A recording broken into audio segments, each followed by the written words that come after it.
Hi guys, welcome to Katie's Insight, where I give my insight on all kinds of things. I give my insight on news, current event, finance, business, entertainment, and right now, most importantly, stimulus. So we have a lot to talk about. We are going to get into it because these people are in just a circle of insanity. It's just getting more and more. They're just throwing all kinds of crap at the fan and it explodes in our faces. And then they have like a suction, right? So it circulates back into the fan and it's just non-stop crap that nobody wants. I hope you enjoy that picture I painted for you this morning. Hold on. I need to smell my fresh oranges real quick so I can get the crap smell off of me. But we're going to go into all the insanity that's happening right now that is playing out within the government and within the media when it comes to stimulus because it is getting ridiculous. First of all, if you didn't see it, check out my video from earlier. We had stimulus pass for millions of people this week. So go check that video out to see if this is something that can help you. I will have links in the description, links in the cards. Make sure and go check out my video from earlier today. And also, guys, in today's videos somewhere, I'm giving away a $100 gift card. And it's so simple. If you want to be eligible, this is all you have to do. Like our video, subscribe, hit notifications, comment, share the content, boom, that's it, you're eligible, that's all you have to do. Make sure and go do it for the video from not yesterday, but the day before. Links in the description, links are in the cards, so you can go do that. Watch the video all the way through, like, subscribe, comment, share, hit notifications. So we're only doing one gift card giveaway right now, and it is for that video. Somewhere in these videos today, I will be announcing a winner, so make sure and watch every single video, and you have to watch from start to finish, because some people say, well, I didn't hear a winner. Well, you're not looking all the way, so you have to make sure and watch. Also, guys, if you want me to be able to continue to do things like the gift card giveaways, which y'all know I love to do those giveaways, then make sure and support this channel. If you've subscribed, make sure and hit the notification bell so you can get notified when I do content and upload content.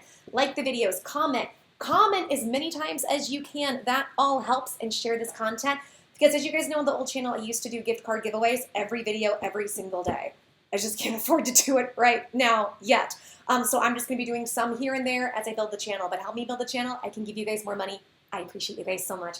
Find me on Facebook, Katie's Insight. Like the page, join the group, Katie's Corner, which will be changed to Katie's Insight. Go and ask all the stimulus questions you want. Okay, let's get down to it. So where are we? As we know, just a few days ago, the United States was set on fire because we had President Trump tweet that he was ending the stimulus talks. And you have heard me going, oh no, Trump, what are you doing?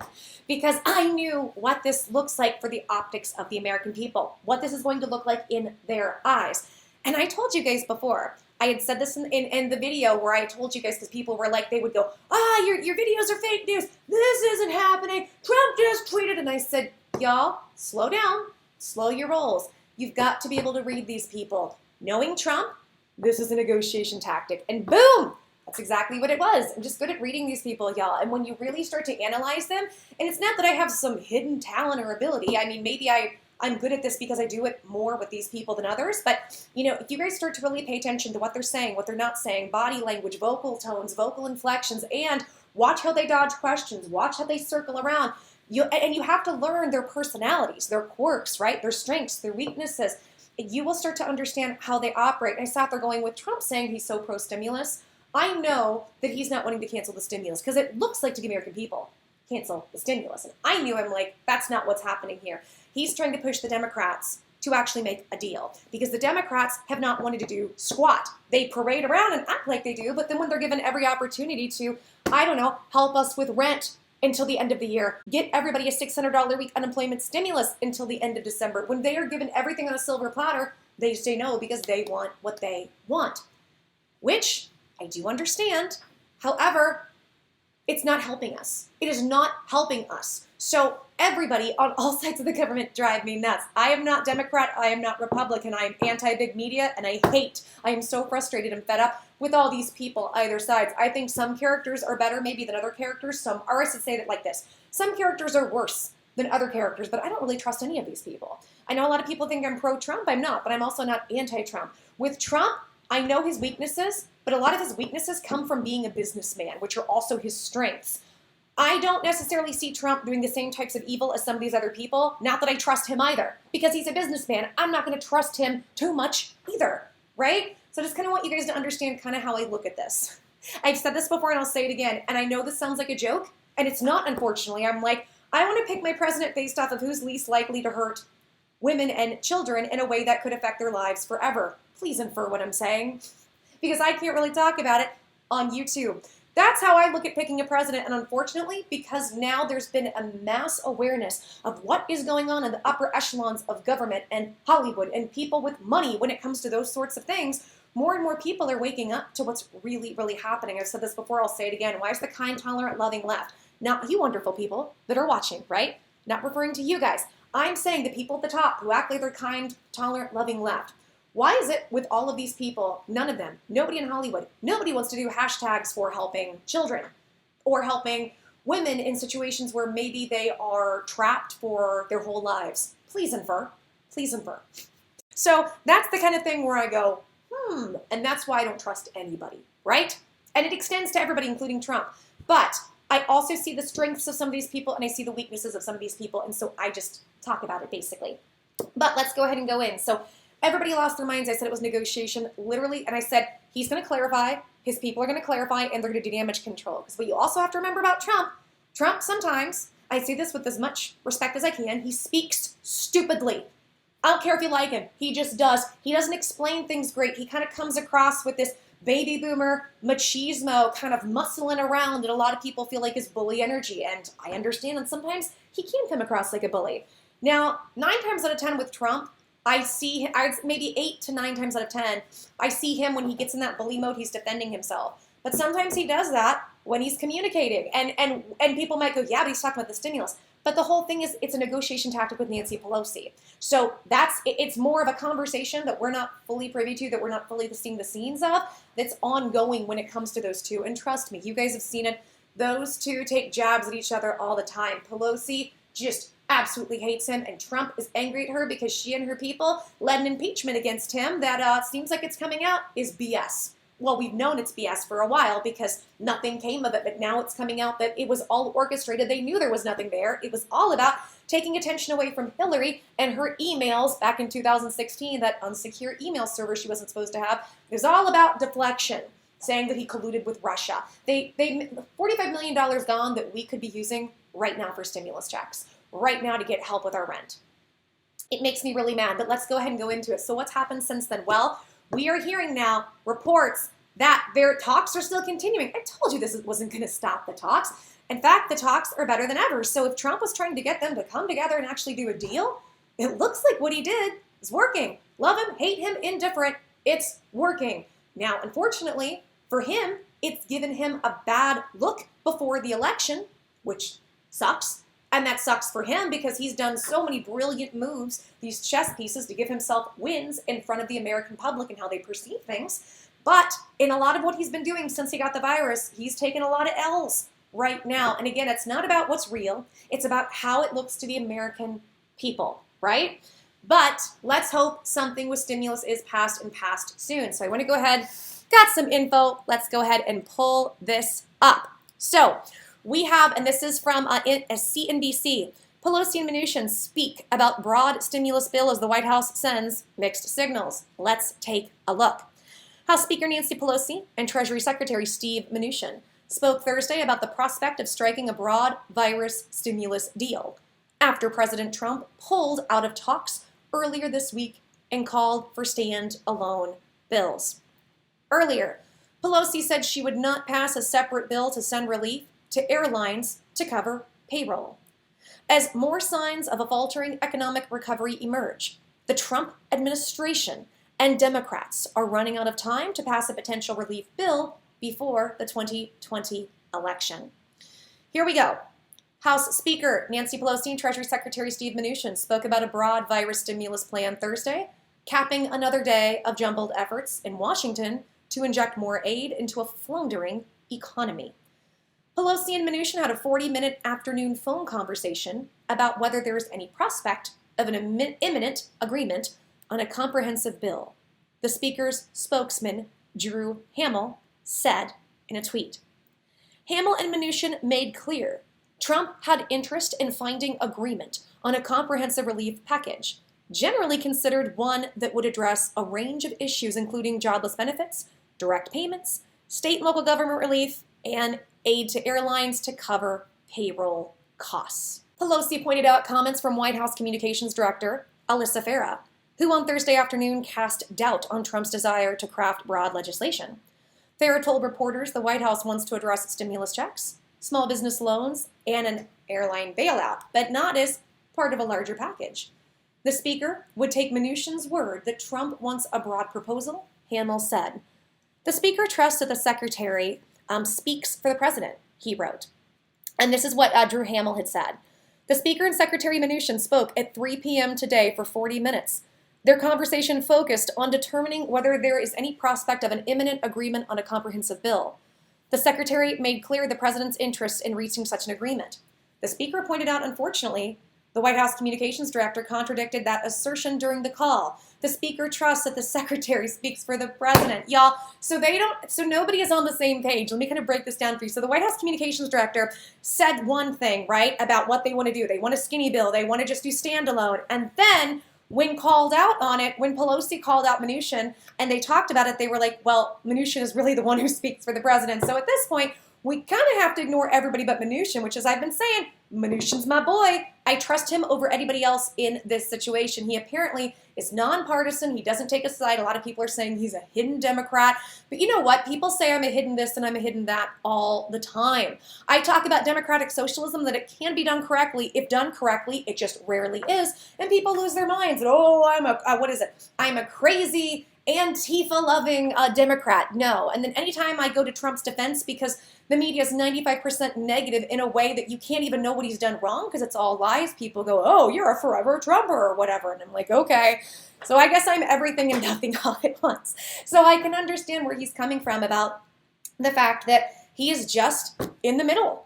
Y'all, sometimes you can just be in the middle and there's no conspiracy. It's that you don't want to go to any of the bullshit because you see bullshit everywhere. So you want to weigh information the way you feel to and disseminate it on your own. Later Thursday, Farah told reporters, we're open to going with something bigger, but we're not going to operate from the $2.2 trillion that the speaker laid out, she said. The developments Thursday afternoon continued a confusing week of back and forth between the Trump administration and Pelosi as the sides make a last-ditch push to send more aid to Americans before the 2020 election. Bearing a quick resolution, it appears doubtful Congress can pass another relief bill before November 3rd, even as more signs of a faltering economic recovery emerge. Earlier in the week, Pelosi and Mnuchin had conversations about a fifth pandemic aid package that Congress has struggled to craft for months. As the White House and Democrats tried to find common ground between their $1.6 trillion and their $2.2 trillion offers. Respectively, Trump on Tuesday ordered his administration to call off stimulus talks until after the election. He quickly reversed course that night. The president pushed for piecemeal bills to send direct payments to Americans and relief to airlines. Trump reiterated his call for the standalone bill Thursday. After Pelosi opened the door to a separate bill only to send money to airlines to prevent tens of thousands of furloughs, she shut it down on Thursday. She then suggested talks about a comprehensive plan to move forward. We are at the table. We want to continue the conversation. We've made some progress. We are exchanging language, the speaker told reporters. The frenetic discussion has left even congressional leaders perplexed. All of us, boo! All of us. I think we're still talking and trying to see if we can narrow out our differences, Senate Majority Leader Mitch McConnell said Thursday in Kentucky. And you know, the discussion from day to day can be confusing for all of us to follow. All, including us Americans who are pulling out our hair. But we're still engaging and hoping we can find a way forward. He added, at some point, we're going to have to find a way forward because I do think there is bipartisan agreement that we need another package. But the amount of money is not irrelevant, you know. It is still unclear what kind of legislation could get through the Democratic-held House and GOP-controlled Senate before the election. Senate Republicans have expressed concern about putting too much money in another bill after Congress put trillions into the virus response this year. The Senate GOP most recently proposed $500 billion legislation. Neither party has showed willingness to budge from its current position. Many economists and policymakers have pushed for fiscal stimulus to avoid sharpening pain for people left jobless and struggling to afford food and housing months into the crisis. Earlier this week, Federal Reserve Chair Jerome Powell urged Congress to pass more relief to avoid tragic consequences. He warned lawmakers against pulling back from boosting the economy. By contrast, The risks of overdoing it, for now, seem to be smaller, he said. The president appears to have reversed course since Tuesday. Trump, who was concerned by the sudden stock market drop after he called off talks, told the House Minority Leader Kevin McCarthy he wants a big deal with Pelosi, according to Exwa. Some House Democrats in recent months have pushed Pelosi to pass a standalone bill to address issues such as supplemental unemployment insurance. But on Thursday, Representative Josh Gottenheimer, a Democrat from New Jersey, and he's also part of the Problem Solvers Caucus, which we're going to get into in just a moment, told CNBC reporters he opposed a piecemeal approach at this point. It's very hard when you start breaking it up into little pieces because you're going to leave out certain people and leave others behind. Representative Tom Green, a New York Republican who chairs the bipartisan House Problem Solver Caucus with Gottenheimer, said a possible $1.7 trillion aid package would be right in the zone of what they want. So let me tell you guys where this is.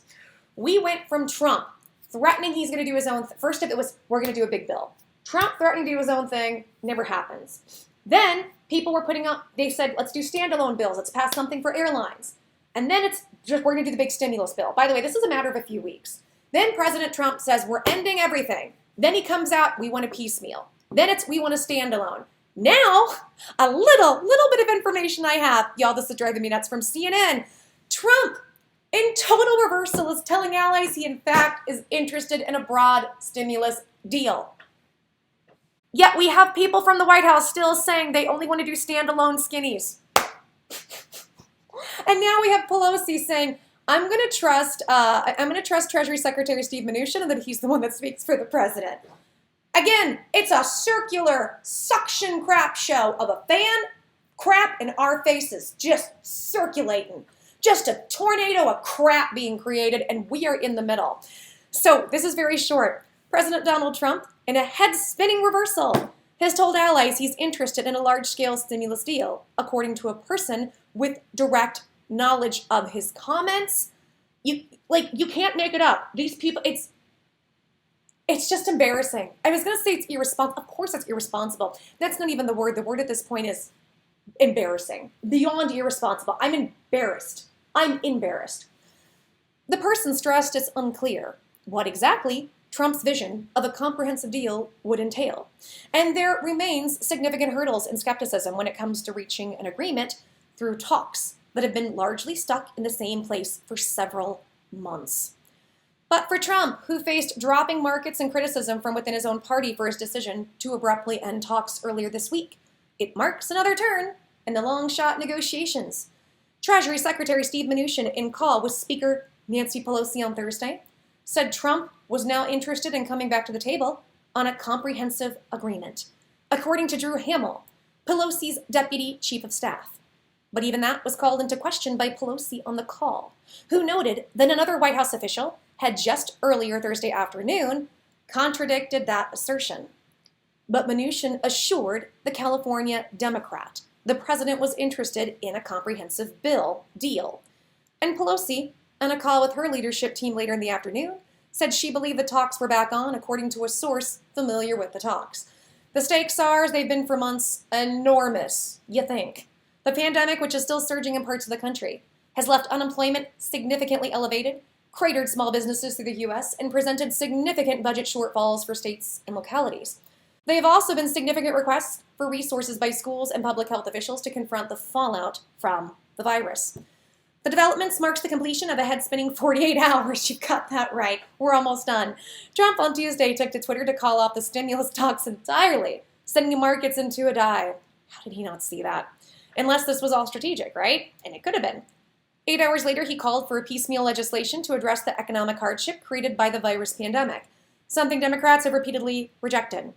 By Wednesday night, Mnuchin called Pelosi and said the president was interested in coming back to the table, according to a person familiar with their conversation.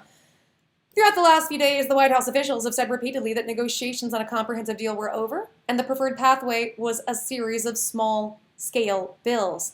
Now the president is once again open for a bigger deal. So yeah, guys, you can't make some of this stuff up. This is getting so stupid. The fact that they cannot get on the same page about everything. Like I said, at this point, I think as many Americans, I think a lot of you feel like me, I just feel embarrassed. I'm just embarrassed going, this is really what's happening. We're really here. But unfortunately, it is what it is. And we're going to keep plowing along and continuing to cover this. However, I do want to go into one more thing.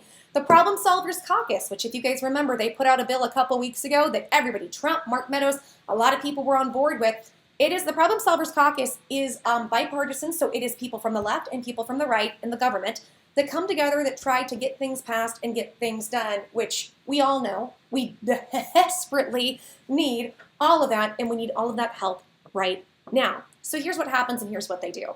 They come together to do things and to try to get things passed because there's so much political bickering. Now, with that being said, they passed the Problem Solvers Caucus bill at $1.5 trillion that a lot of people, including me, I thought looked good.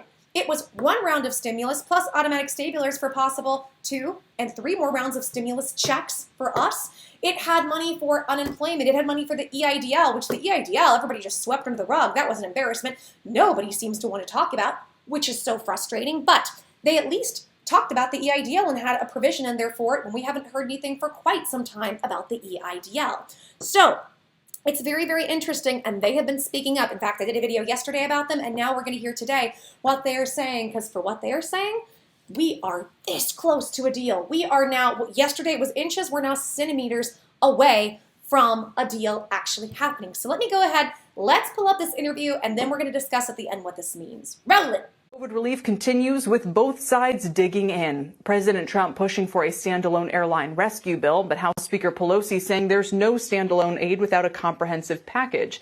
Now, despite this apparent stalemate, the Problem Solvers Caucus, which helped jumpstart stimulus talks a few weeks ago, remains optimistic on a deal. Joining me now are the co-chairs of the caucus, Democratic Representative Josh Gottheimer of New Jersey and Republican Representative Tom Reed of New York.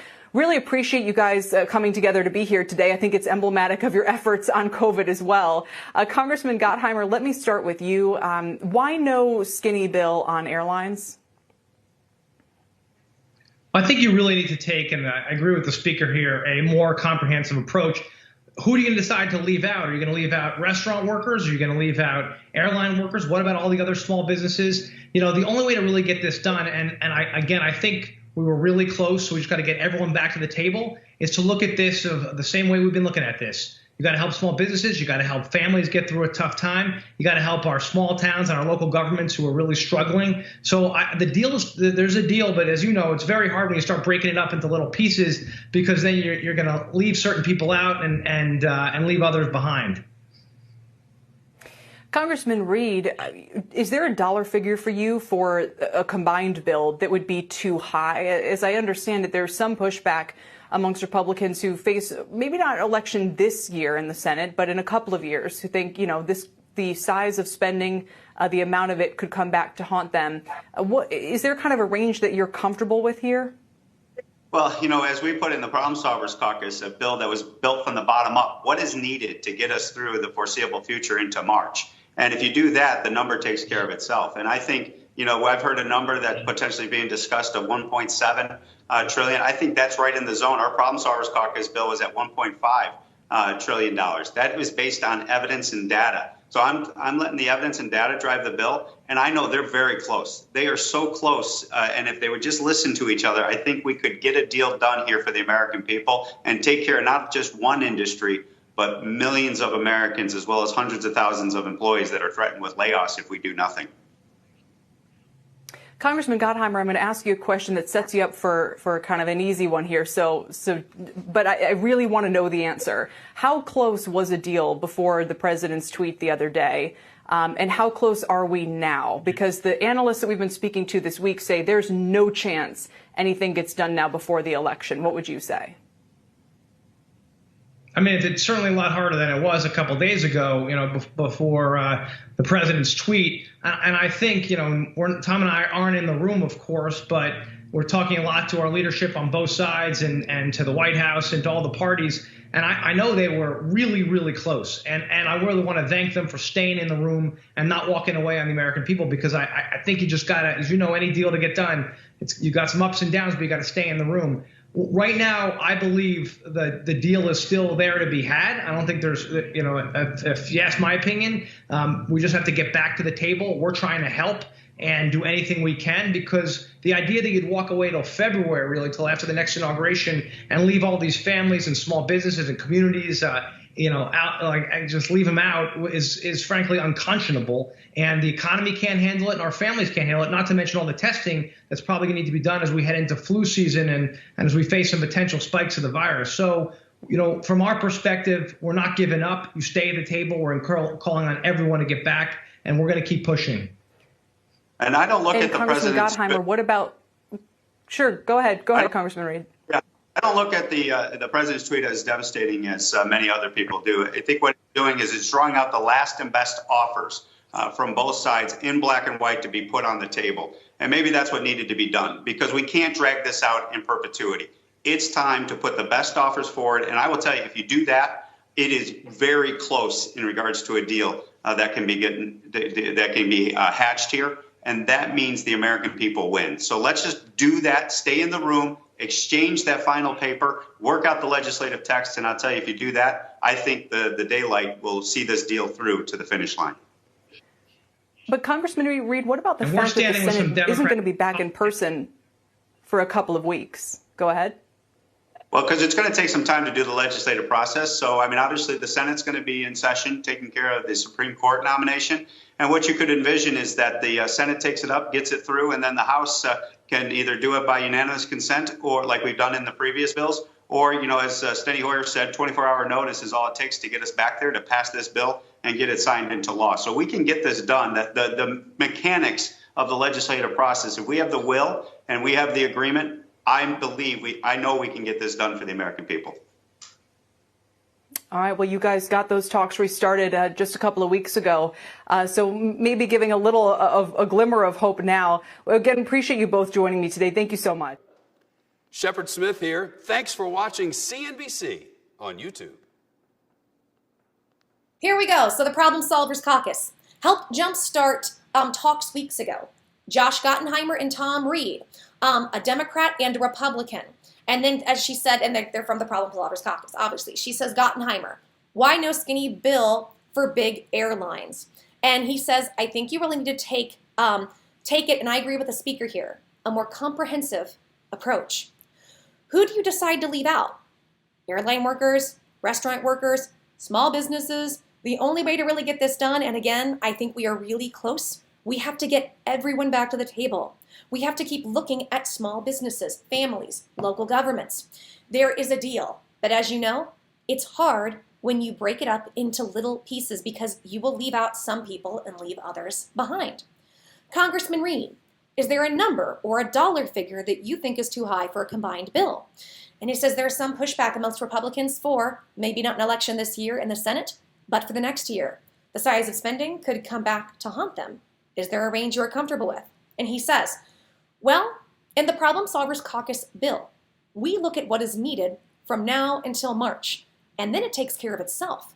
I keep hearing about a 1.7 trillion bill, and our bill is 1.5, and that's based on evidence and data for the bill and what is needed.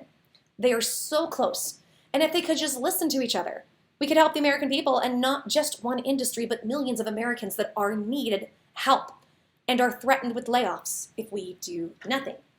And she says, Gottheimer, how close are we to, she says, how close was a deal to be done before the president did those tweets? Were we at a deal? How close are we now? Analysts are saying we have no chance of anything getting done before the election.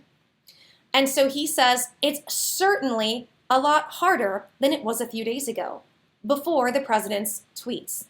I think Tom and I aren't in the room, but we are talking a lot to leadership on both sides and our parties. I know they are really, really close, and I thank them for staying in the room and continuing to try.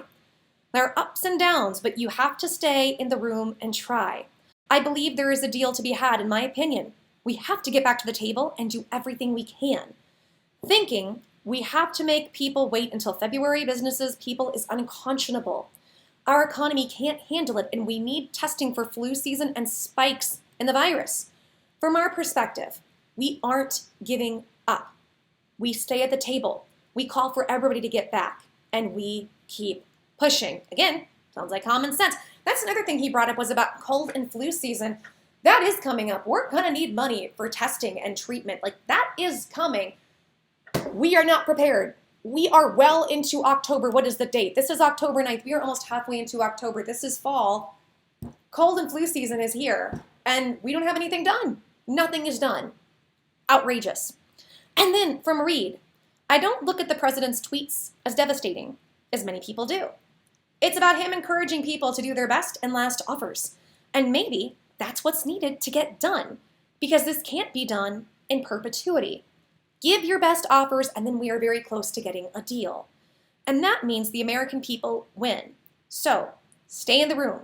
Let everything happen as it needs to, and daylight will see this through to the finish line. And from Gottenheimer, it takes time to do the legislation process. The Senate will be in session doing Supreme Court nominations. The Senate takes it up, gets it through, and the House can do it by unanimous consent. In previous bills, we've done it. Or 24-hour notice is all it takes to get back there and get it signed into law. We can get it done. The mechanics of the legislation process. If we have the will to do it, we can get it done, and we can get it done for the American people. And right now, it sounds like the Problem Solvers Caucus is the only one making sense. I think many people, myself included and many others, are disheartened right now. We are very disheartened when we look around at the situation, and what we're seeing is that we have both sides of the government who show they don't care. The only one who's even giving the appearance of caring about stimulus is Trump. Not saying he does. I'm saying to the American people it gives the appearance of, except for him canceling the talks. No matter what you know, no matter, I could sit here and scream what the mechanics are of why he did that. To the American people, it looks like Trump tried to end the talks. And I'm afraid for the election, that's what's going to stick in their minds. So he goes to the polls. That's what people are looking at, and it's an L for him. Because as we've reported on, and he has said and his people have said recently, this is going to be an incredibly tight race again, and they can't afford any screw-ups. And unfortunately, with the president all of a sudden getting sick, he's been making a lot of weird gaffes in the eyes of the American people. And I'm going to say it again. I've been saying it in videos. Sound off in the comments if it's just me, or does it look really strange that President Trump got the virus 3 weeks before the election? And also he also got this right after that debate with Biden. Just sound off. I'm not saying anything. I'm not saying that I even have a theory. All I'm saying is I think to any rational person, it looks weird. It doesn't look right. And we know with the government, when things don't look or smell right, chances are they aren't. Sucks, but it is the way it is. So I just want to lightly throw that out there and see what you guys think. Sound off in the comments. Let me know. Maybe I'm totally off. Maybe I am doing a blank theory. I don't have any evidence for that. All I'm saying is knowing how our government does not care about our health and knowing what they've done to people and minorities over the past as guinea pigs for health projects and experiments, knowing what they allow. Flint, Michigan is allowed to do what it does. The water's still messed up in many, many ways. And I've had heavy metal poisoning, not lead like they're going through, but I've had copper and I've had aluminum. I can tell you from having that consistent poisoning and buildup in your body, it is extremely painful. It caused a lot of chronic pain, a lot of neurological issues, a lot of fibromyalgia, brain fog. And looking at this, it makes me so angry that we have a government that has allowed that to happen to children. Also, it is a process, and an expensive process, to be able to get all that stuff out of your body, because the only thing that we have to do it with, I forget the terms, I had to look into it a few years ago, it's not safe for a lot of people to do if you go the medical route. So, but there are other ways to do it, like I did it. In fact, I did it for like 2.5 years. I stopped because I needed to focus on getting my gut healed and that diet aspect, and my body just got too weak to be able to continue. And now I'm going to restart just to make sure I have all the right nutritional things, don't want to have deficiencies. So I'm going through that process again, which I'm very excited about because I just want to be the healthiest I can. Because the healthiest I can be, then I can do more content for you guys, deliver more content, more giveaways, so forth and so on. I got to tell y'all, I just keep questioning what is actually happening. It just looks weird that the president and everybody around him went down 3 weeks before the election. That's all I'm saying. Looks weird. It doesn't smell right. If it looks weird and doesn't smell right, chances are something's going on because it's the government. But anyways, guys, now I want to know what you think. Let me know. Sound off in the comments. As well, guys, if you like this video, please support this channel and help me out. Like the video, subscribe, hit notifications so you can be notified daily what is coming in the pipeline for you and your stimulus money. Also, guys, sound off in the comments. Leave as many comments as possible. Everything helps. And guys, please share this content with as many people as you know that are struggling right now. People on unemployment, waiting for unemployment, waiting for stimulus checks, SBA loan and grant issues, and everything in between, because I'm telling you, I have tons of tools and tons of resources on this channel to be able to help you through this difficult time. And I would love to have the opportunity to help as many people as possible. And guys, the more you like, subscribe, comment, hit notifications, share the content, the more my channel grows, the more things I can do to give back to you guys. So we are doing a $100 gift card giveaway, and it's very simple. This is all you have to do to be entered. Like our video, subscribe, hit notifications, comment, share the content, boom. That's it, you're eligible, that's all you have to do. But we're doing it for one video. I'll have links in the description, and I had links in the cards. It was from not yesterday, but the day before, the first video I put up called Confirmed Stimulus Checks Immediately, and that's about Trump. Make sure watch that video from start to finish. Like that video, subscribe if you haven't, hit notifications if you have not yet, comment, share that content. Somewhere in this video, I will be announcing a winner from this video somewhere in today's videos. You have to watch from start to finish to see if you are a winner.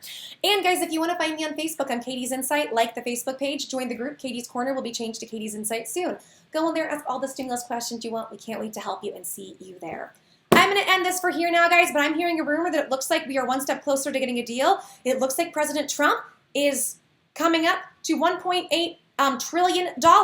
And what we're hearing is we may have a deal by the end of today. I'm going to have a video. I'm going to go look. I need to do the research because I'm literally just seeing this come in as I'm ending this video. Stay tuned. Make sure and watch the next video. We might have amazing good news.